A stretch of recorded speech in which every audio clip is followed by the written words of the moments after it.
আন্তর্জাতিক আইনকে তোয়াক্কা না করার ঘোষণা দিয়ে আবারও নতুন বিতর্ক তৈরি করলেন মার্কিন president Donald Trump.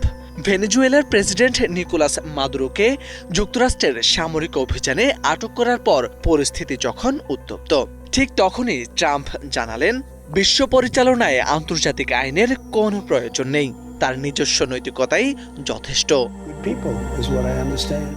New York টাইমসকে দেওয়া সাক্ষাৎকারে ট্রাম্প জানান, আন্তর্জাতিক আইন নিয়ে খুব একটা মাথা ঘামান না তিনি। তার জন্য আন্তর্জাতিক আইনের কোনো প্রয়োজন নেই। মানুষকে আঘাত করতে চান না। আন্তর্জাতিক আইন মেনে চলা উচিত কিনা এমন প্রশ্নের উত্তরে তিনি বলেন, বিষয়টি নির্ভর করে আন্তর্জাতিক আইনের সংখ্যা আপনি কিভাবে দিচ্ছেন তার উপর। ট্রাম্পের এই বক্তব্য একদিকে যেমন আন্তর্জাতিক পরিমণ্ডলে নতুন উত্তেজনা তৈরি করেছে, তেমনি তার আগ্রাসী পররাষ্ট্রনীতির ইঙ্গিতকেও আরও তীব্র করছে। বিশ্লেষকদের মতে এই বক্তব্যে স্পষ্ট, যুক্তরাষ্ট্রের সামরিক ও কূটনৈতিক শক্তি ট্রাম্পের কাছে প্রধান, আন্তর্জাতিক নিয়ম কানুন নয়। ৩ জানুয়ারি ভোরে ভেনেজুয়েলায় হামলা চালায় যুক্তরাষ্ট্র। রাজধানীর কারাগাস সহ বিভিন্ন সামরিক স্থাপনায় বিস্ফোরণের পর দেশটির প্রেসিডেন্ট নিকোলাস মাদুরোকে ধরে নিয়ে যায় মার্কিন বাহিনী।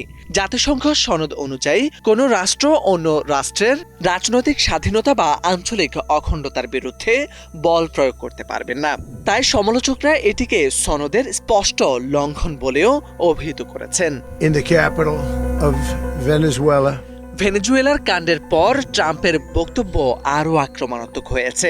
তিনি ঘোষণা দিয়েছেন, যুক্তরাষ্ট্র এখন থেকে ভেনেজুয়েলা পরিচালনা করবেন এবং দেশটির বিশাল জ্বালানি তেল সম্পদ ব্যবহার করবে। যদিও তার প্রশাসন অন্তর্বর্তী প্রেসিডেন্ট দেলসি রদ্রিগেজকে সহযোগিতার আশ্বাস দিয়েছে, তবু ট্রাম্পের ভাষ্য তার বিপরীত দিকেই ইঙ্গিত করে।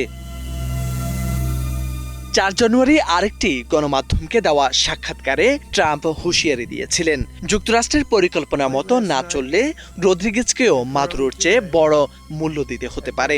এই বক্তব্যের পর বৈশ্বিক মহলে উদ্বেগ আরও বেড়েছে। বিশ্লেষকদের মতে আন্তর্জাতিক আইনকে পাশ কাটিয়ে নিজস্ব নীতি দিয়ে বিশ্ব পরিচালনার বার্তা আগামীতে বৈশ্বিক রাজনীতি ও কূটনীতিতে আরও অস্থিরতা তৈরি করতে পারে। মোরশেদ আলম, বাংলা ভিশন।